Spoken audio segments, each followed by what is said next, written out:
चलिए तो एक बार फिर रुख करते हैं बिहार की खबरों का। बिहार के नए शिक्षा मंत्री चंद्रशेखर ने न्यूज स्टेट बिहार झारखंड के साथ खास बातचीत में कहा कि राज्य में 33 साल बाद किसी शिक्षक को यह विभाग सौंपा गया है। उन्होंने ये भी कहा कि शिक्षा का महत्व मैं समझता हूं और राज्य में छात्रों के लिए सीएम नीतीश ने बेहतर काम किया है, क्योंकि शिक्षा ही विकास का मार्ग प्रशस्त करता है। इस मौके पर मंत्री प्रोफेसर चंद्रशेखर ने कहा कि बेरोजगारों को चिंता नहीं करना चाहिए। अब तक इंतजार किए हैं तो थोड़ा और इंतजार कीजिए। वहीं कारतूस मिलने के मामले में बीजेपी के आरोपों पर शिक्षा मंत्री प्रोफेसर चंद्रशेखर ने पलटवार करते हुए कहा कि केस कोर्ट में बंद हो चुका है और आरोप लगाने वाले नेताओं पर मैं मानहानि का मुकदमा करूंगा। जो भी लोग पार्टी की छवि को खराब करने की कोशिश कर रहे हैं, मैं उन्हें नहीं छोड़ूंगा। हमारे सहयोगी सुमित झा के साथ बिहार के शिक्षा मंत्री चंद्रशेखर की ये खास बातचीत दिखाते हैं आपको। बिहार में महागठबंधन की नई सरकार काम करना शुरू कर चुकी है। मंत्रियों ने अपना पदभार संभाल लिया है और सबके पास विजन एक विकास। शिक्षा विभाग एक अहम विभाग है जिसकी जिम्मेदारी मिली है प्रोफेसर चंद्रशेखर, जो पिछली सरकार में भी मंत्री थे। आपदा प्रबंधन विभाग था। हमारे साथ इस वक्त मौजूद हैं प्रोफेसर चंद्रशेखर जी। स्वागत है sir news state Bihar Jharkhand. धन्यवाद आपका।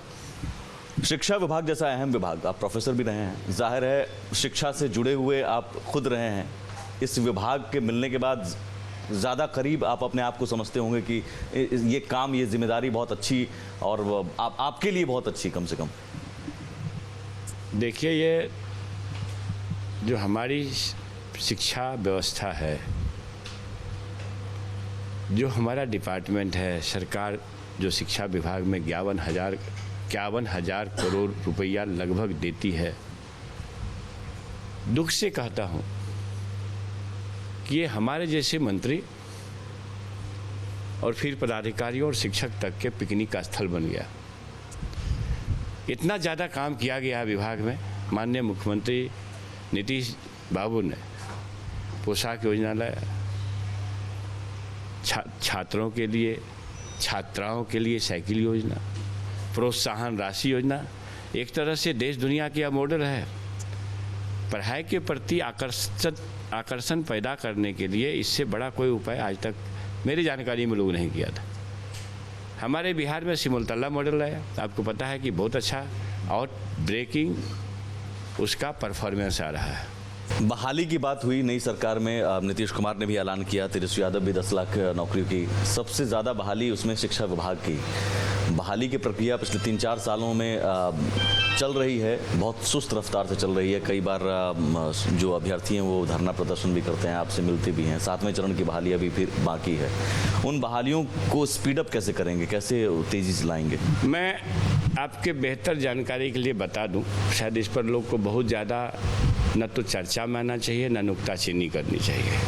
आपको पता है कि हमारे नेता प्रिय तेजस्वी यादव जी ने इस चुनावी एजेंडा में नौकरी और बेरोजगारी को प्रमुखता से एजेंडा बनाया था। और मुझे खुशी है, संपूर्ण बिहारवासी को शायद इस बात से खुशी होगी कि माननीय मुख्यमंत्री जी ने स्वाधीनता दिवस पर अपने उद्बोधन में 10 लाख नहीं, 10 लाख नौकरी और 20 मैंने कुल मिला के 10 लाख रोजगार वगैरह मिला करके 20 लाख लोगों को एम्प्लॉयड करने की बात कही है। ये कम समझते हैं। और ये बात जब बोले हैं तो माननीय मुख्यमंत्री जब बोलते हैं तो करते हैं, चाहे रास्ते जितने टेढ़े मेढ़े हों। इनका कोई जोर है? ठीक है, मैं समझता हूँ कि ये जो हमारे बेरोजगार हैं उनको ये चिंता नहीं करनी चाहिए। कम से कम 15 से 20 लाख लोगों को तो चिंता नहीं करनी चाहिए। हम चीन से लोग नहीं लाएंगे ना अमेरिका से लेंगे। अपना योगदान कितना होगा? मैं तो शिक्षा विभाग का उसमें योगदान तो कम से कम उम्मीद करते हैं कि कोई 3.5 लाख के आसपास तो शिक्षा विभाग उसमें सपोर्ट करेगी। मैं आपके माध्यम से लोगों से कहना चाहता हूँ, थोड़ा धीरज रखिए। इतना आपने सफ़र किया तो थोड़ा और इंतजार करिए। शिक्षा विभाग से इतर महागठबंधन की सरकार बनने के बाद आरोप बीजेपी की तरफ से लगाए जा रहे हैं, जंगल राज। आपके पुराने एक मामले 10 कारतूस मिलने को लेकर सवाल पूछे जा रहे हैं। 19 का केस है। अगर मैं आपराधिक वृत्त करता और प्रशासन दिल्ली की ये समझती कि ये अपराधी हैं तो हमको थाना से नहीं छोड़ा जाता। वो प्रशासन महसूस किया कि एक ऐसा प्रोफेसर जो विधायक भी है और लाइसेंस होल्डर है, और उस समय भी आप लोग इंटरव्यू किए होंगे, और ऑल बिहार का लाइसेंस है।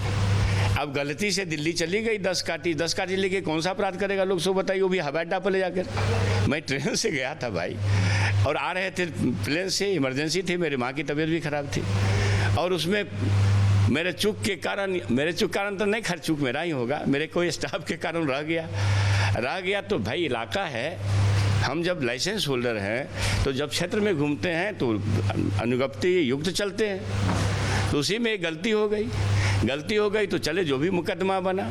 अब देखिए 19 का मुकदमा है, 2020 में ये क्वैश हुआ है कोर्ट दिल्ली से। अब फिर 2000 इसकी ज़रूरत नहीं थी, क्योंकि जब क्वैश हो गया तो हम लोग ध्यान नहीं दिए, सोचिए क्वैश हो गया।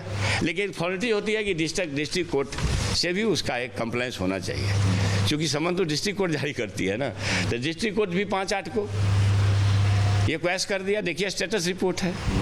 और जो लोग चाहे बड़े बड़े लोग हैं, उसने मेरी छवि धूमिल करने का काम किया है, छोड़ूंगा नहीं, निश्चित रूप से मानहानि का मुकदमा करूंगा, और शायद करोड़ों में जाएगा। ये मजाक है क्या? बीजेपी के नेताओं पर, ये जो भी नेता है, बड़े हो छोटे हो, मोदी हो सोदी हो, कोई भी हो, जरूर करूंगा। ये मजाक है। हमारे पार्टी की और हमारी छवि को धूमिल करने का कोई प्रयास करेगा, 5-8-22 को स्टेटस देखिए, मैं दिखा रहा हूँ साहब, ये मजाक बना दिया लोग।